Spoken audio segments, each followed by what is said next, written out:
By the rate of Doppler change that those signals come back, we can actually gauge the speed of that aircraft. Some of the things that I witnessed that were very interesting about radar is that we would be able to track aircraft all the way down to the ground, and I do mean all the way down to the ground at distances of around 100 miles. And now that I know the calculation curvature, 100 miles is 6,666 feet of curvature, of drop.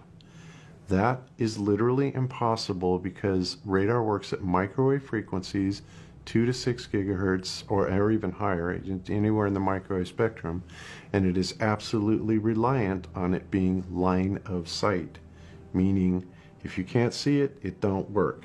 When you take into consideration that we're able to track aircraft from, whatever altitude they're coming in at, all the way down to the ground at a target 100 miles away, and knowing that that target should be 6,000 plus foot below the curvature, that kind of eliminates the ball model.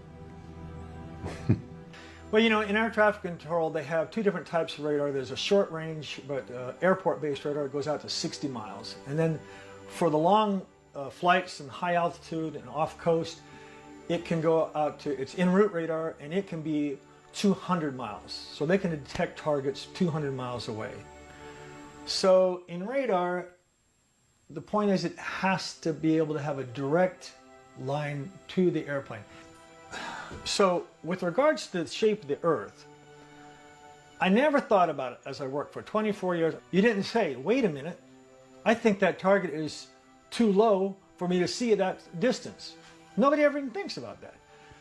But in reality, now knowing what must be if we live on a ball, the fact is that at even just 180 miles, any airplane below 26,000 feet, if the radar can see it, the Earth is not a ball, period. End of story. And does that happen very often? 1,000 times plus a day. 1,000 times plus a day, somebody calls up, somebody coming from offshore. There's a whole class of aircraft that are not pressurized. They can't fly above 11,000 feet. The pilot will pass out. So they operate at and below 10,000 feet, no matter what. And no matter what the weather is, they just can't operate up there. And there's hundreds of thousands, if not millions of these airplanes still operating all the time.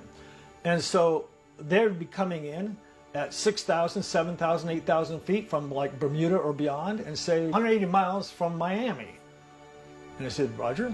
And every time they do that, they prove the Earth is flat. And they don't know it. But it's absolute undeniable proof. 26,000. And at 200 miles, 29,000.